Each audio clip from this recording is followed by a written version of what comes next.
The City at World's End. Chapter 14. Last Appeal. The big Capellan led him out then swiftly through a maze of narrow passageways that ran through the bowels of the Thanos. They met no one, and Keniston guessed that Gore Hall was avoiding the main corridors. He hardly looked at what he could see of the ship as he passed through it. He didn't care now. All he could think of was the terrible need for haste, the need to avert the disaster that was coming. His ears, his nerves cringed, waiting for the first shell to burst against the Thanos. He knew it was too soon, but the minutes were passing fast. Gore Hall did some rapid explaining as they went. The evacuation order came from the Board of Governors by an executive committee. According to Federation law, you can make an appeal from that order to the Board of Governors in full session. Now, remember, Keniston, no one can deny you the right of appeal, so don't let them bull you out of it. They came out on a shadowy catwalk. Gore Hall stopped and pointed to a corridor some 9 feet below. At its end was a closed door. "That's the visor room. Varn Allen is in contact with the committee now. Go in and make your appeal. And remember, Lund is in there too." He melted back into the shadows. Keniston went down a companionway to the corridor and along it to the door at the end. He tried it, and it swung open under his hand, and he went through into a high and narrow room, where Varn and Norden Lund turned to face him, startled and surprised by his sudden entrance. He hardly saw them. Something else caught his gaze and held him transfixed, frozen with a kind of awe. 2 walls of the room were occupied by complicated and unfamiliar mechanisms, all apparently automatic. Facing him was the 3rd wall, a giant-sized screen, reproducing so clear a picture that it was weirdly like a window into another world. At a black plastic table sat 4 figures. 3 of these were men in ordinary jackets and slacks, one of them quite old, another elderly, the 3rd dark, brusque-looking, not far into middle age. The 4th at the table was not a man. He was a Spican like Magro, white-furred and oddly cat-like, with his narrow mane and handsome, faintly cruel face. But he was older and graver than Magro. The 4 of them were like a quartet of businessmen, rudely interrupted in the midst of an earnest conference. They stared out of the screen at Keniston, and the youngest man demanded of Varn Allen, "Who is this person?" Keniston still stood motionless, looking beyond them now. He saw that the room behind them was like the one in which he stood, but much larger, a communications room massive with control banks and screens. Through the window of that room, billions of miles across space, Keniston could see the looming wall of a titanic building. And above it blazed the fiery limb of a diamond sun, supernal, magnificent, shedding a blue-white blaze across the heavens. Again the sharp voice from across the galaxy, flashing through the parsecs far faster than light by the magic of latter-day science. "Varn Allen, who is this man?" "He's one of the Earth primitives, sir," she answered angrily, and turned again to Keniston. "You have no right here. Leave at once." "No," said Keniston. "Not until I've had my say." "Lund," said Varn Allen, "will you please call orderlies and have him removed?" Keniston moved a little. "I wouldn't," he said. Lund considered. His eyes moved from Keniston's knotted fist to Varn Allen's angry face, and there was a smile in them. "After all," he said, "I suppose this man is a citizen of the Federation now. Can we deny him his right of speech?" Varn Allen's blue eyes flashed hotly at him. Then she spoke to the images in the screen. "I'm sorry, gentlemen, but perhaps this will demonstrate the situation here more clearly.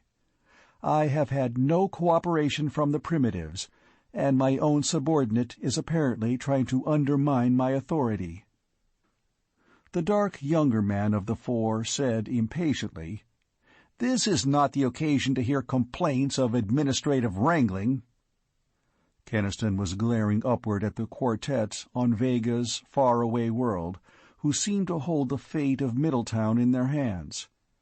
He demanded, "Are you the executive committee responsible for the evacuation order?" The oldest man said to him quietly, "There is no need for truculence. Yes, we are that committee." He glanced at Varn Allen.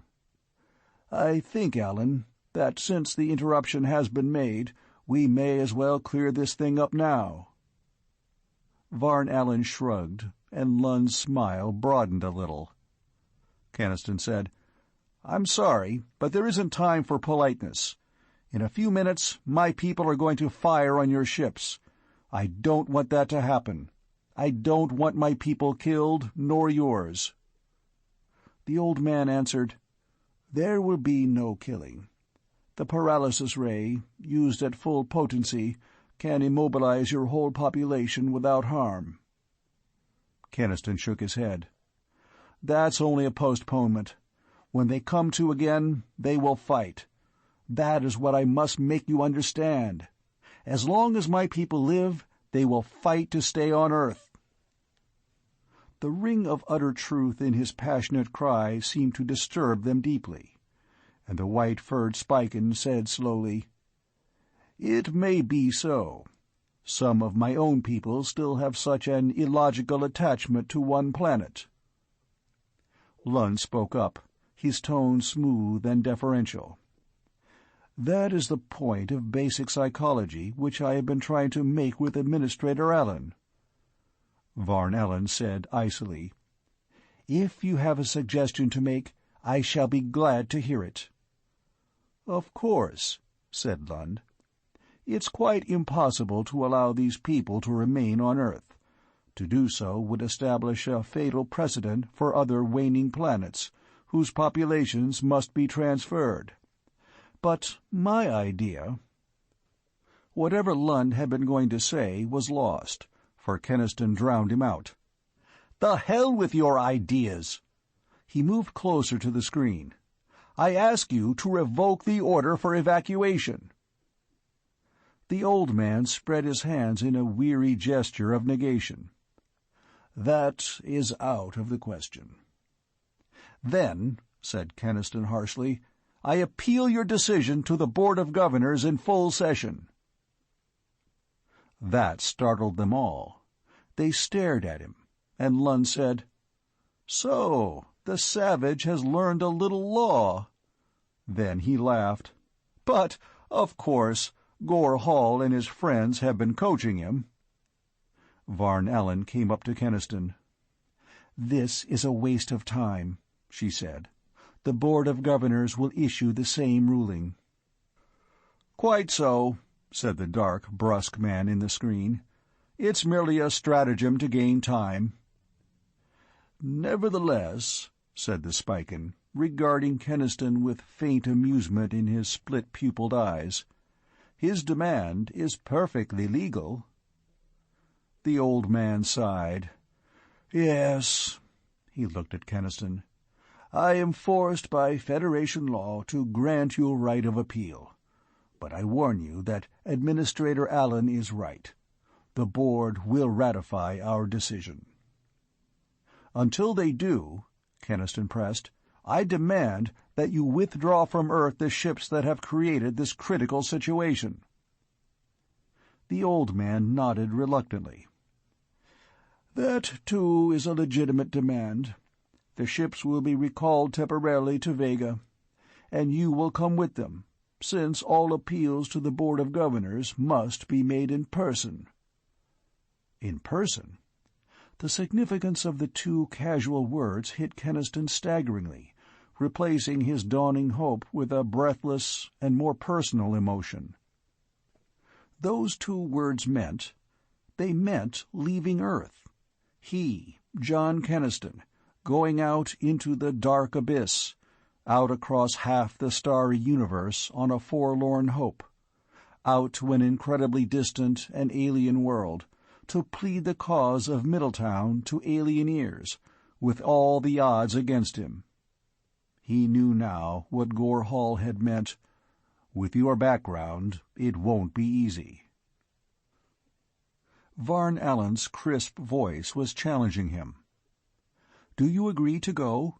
Say quickly. There's little time left to notify your people before they attack." Mention of that imminent attack that meant irrevocable disaster to his people steadied Keniston. He had to avert that, at any cost or risk. He drew a long breath. "Yes," he said. "Yes, I'll go." "In that case, Administrator Allen," said the old man, "you will take your ships off in not more than 2 hours." He rose, signing that the interview was closed. "I shall notify the Board of Governors." The screen went blank. Varn Allen looked at Keniston and said, "You had better go and tell your people at once." He knew, as he went out, that she was very angry. But Lund seemed strangely pleased. With what speed he could muster, Keniston went back across the desert toward the portal, and with every step he took, the incredible reality of his commitment beat into his mind. "You're going away from Earth. You're going to get into a ship, that ship, and step clear off the Earth, out to the stars." Just the realization of it gave him a feeling of vertigo, a shuddering recoil, and he knew that he had to keep his mind away from what it would be like in that ship, in space. He had to avoid anticipation, or the impact of it would be too much for him. Soldiers met him well outside the portal, raising their rifles but lowering them again when they recognized him. Beyond them, the red dust was flying from laboring shovels, and the gun limbers were being wrestled into place. "What's going on out there?" cried a sergeant. "Are those ships going to attack? Are—" "Where's the mayor?" Keniston interrupted. "Back inside the portal. They're all there, waiting." Keniston pushed past them, between the half-dug trenches, and saw Hubble and most of the council grouped around Mayor Garris just inside the dome. Most of Middletown's people seemed crowded in the background, held back by rope barriers. They weren't shouting now. Their faces looked anxious, and he knew that that demonstration of the paralysis ray's power had cooled down their rage and given them something to worry about. Garris' plump face was haggard with strain, too, and he greeted Keniston with a suspicious scowl. "What brought you back? I thought you'd stay out there with your friends." Keniston's temper, tightened by the weight of the thing he was going to do, let go. "For Christ's sake," he snarled, "I've been fighting to save your necks. I've even agreed to go out to Vega to do it, and this is the kind of reception I get?" Then he was ashamed of his outburst and got a grip on his nerves. "Listen to me. Those ships are leaving. They're leaving inside of 2 hours, and I'm going with them. I'm appealing this whole evacuation question to their Board of Governors." A wondering silence fell upon them all. They stared at him, all their faces, except Hubble's, uncomprehending. Hubble exclaimed, "Good God, Ken! You to Vega? But will it do any good?" "I'm hoping so," Keniston said. He ignored the others, speaking to Hubble as he rapidly explained. "So there's a chance that I can make them understand our case and let us alone." Mayor Garris had only now begun to understand, apparently. His face had changed. There was an eager hopefulness in it now, a hopefulness dawning also on the faces of Borchard and Moretti and the others. Keniston realized then just how hopeless they had all been before his coming. They, and the soldiers, and the people of Middletown, were still ready to fight evacuation, but the futility of such a fight had been made clear to them by the power of the ray. They had known they must fight a battle foredoomed to failure, and now he had brought them a hope at least of another way out. "Well now," said Garrus, a little unsteadily, "that's the way I've wanted it all along. Due course of law, peaceful debate. It was just that I couldn't let them force our people—" He broke off, seizing Keniston's hand. "You'll do your best for us out there, Keniston. I know that. They can't be all as stubborn as that blasted woman." And, almost unmanned by his relief, Garrus turned and cried out to the anxious crowd, "It's all right, folks. There's not going to be any fighting right now. Mr. Keniston's going to go clear out to where those people come from and put this thing to their government. He's going to ask a square deal for us." There was cheering, during which the mayor's high color began to fade back to its original pallor as a new thought struck him. He said to Keniston, "But if anyone's going out there to represent us, maybe as mayor—" Keniston really admired him as he struggled to get out those last awful words. "As mayor, I ought to go?" Keniston shook his head. "You're needed right here, Mr. Garrus. And besides, you don't speak the language, so there wouldn't be any use in your going." "That's so," said the mayor, beginning to breathe again. "Of course, that's so. Yes, indeed. Now, Keniston, what can we do to help you? Anything—" "No, there's nothing," said Keniston. "I haven't much time. I only need to get a few things and to say goodbye to someone. Hubble, will you come with me?" Hubble came. And behind them, as they hurried back into town, they heard the mayor shouting, and heard the rising voice of relief and jubilation from the people. They had seen themselves about to be beaten in a hopeless fight against weapons they couldn't combat, those people, and now, suddenly, there wasn't going to be any fight. The ships were going away. One of their own was going out and convinced the Starfolk that they couldn't shove Earth people around. Everything was going to be all right. Keniston groaned. "I wish they weren't so goddamned sure. This is only a reprieve." "What are our chances, Ken?" Hubble asked him. "Between us." "Honest to God, Hubble, I don't know. I've got us into a big, undercover struggle that I don't half understand yet." He told Hubble what Gore Hall had said, and added, "Gore and the humanoids are on our side, and maybe they're only using me as a cat's paw. Anyway, I'll do my best." "I know you will," said Hubble. "I wish I were going with you. But I'm too old, and I'm needed here." He added, "I'll get Carol while you pack." The nightmare unreality of it hit Keniston again as he hastily got his few necessaries together.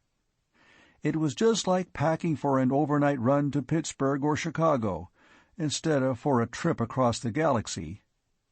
It couldn't be really going to happen. Carol's face, when she came, didn't help him. There was no color in it at all, and when he took her in his arms and tried to explain, she only whispered, "No, Ken, no. You can't go. You're not like them. You'll die out there." "I won't die, and I can maybe help us all," he told her. "Carol, listen. If I can do this, if I can find a way out for us, it'll make up a little for our work that brought this whole thing on Middletown, won't it? Won't it?" She wasn't even listening to him. She was searching his face, her hands clinging to him painfully, and she said suddenly, "You want to go." "Want to?" said Keniston. "I'm scared stiff. My skin is crawling right now. But I've got to." "You want to go," she said again, and looked at him. He thought, as though he finally saw clearly a barrier between them. "That's the difference between us. It's always been the difference. I only want the old things, the old loved ways. You want the new." Time was running out, and a sort of despair was in him, and it made him grasp her with a rough male masterfulness, and hold her fiercely against the intangible tide that was sweeping them apart. "I'm going to do what I can for us all, and I'm coming back the same. And you're going to be waiting for me, Carol, you hear?" He kissed her, and she returned his kiss with a curious tenderness, as if she were never going to see him again, and was remembering all the good days that they had had together. And when he let her go, her eyes were bright with tears. He went with Hubble toward the portal, and now the whole city was vibrant with a new hopefulness and excitement that centered upon himself. But he was quaking with the realization of what he was going toward. He hardly saw the crowded faces that watched him with a mixture of anxious hope and of awe. He hardly heard the voices that shouted, "Good luck, Mr. Keniston!" and "You tell 'em out there, Mr. Keniston! You tell 'em!" Keniston went on, out of the domed city and across the plain, and the black, strange belly of the Thaness took him in. End of chapter 14.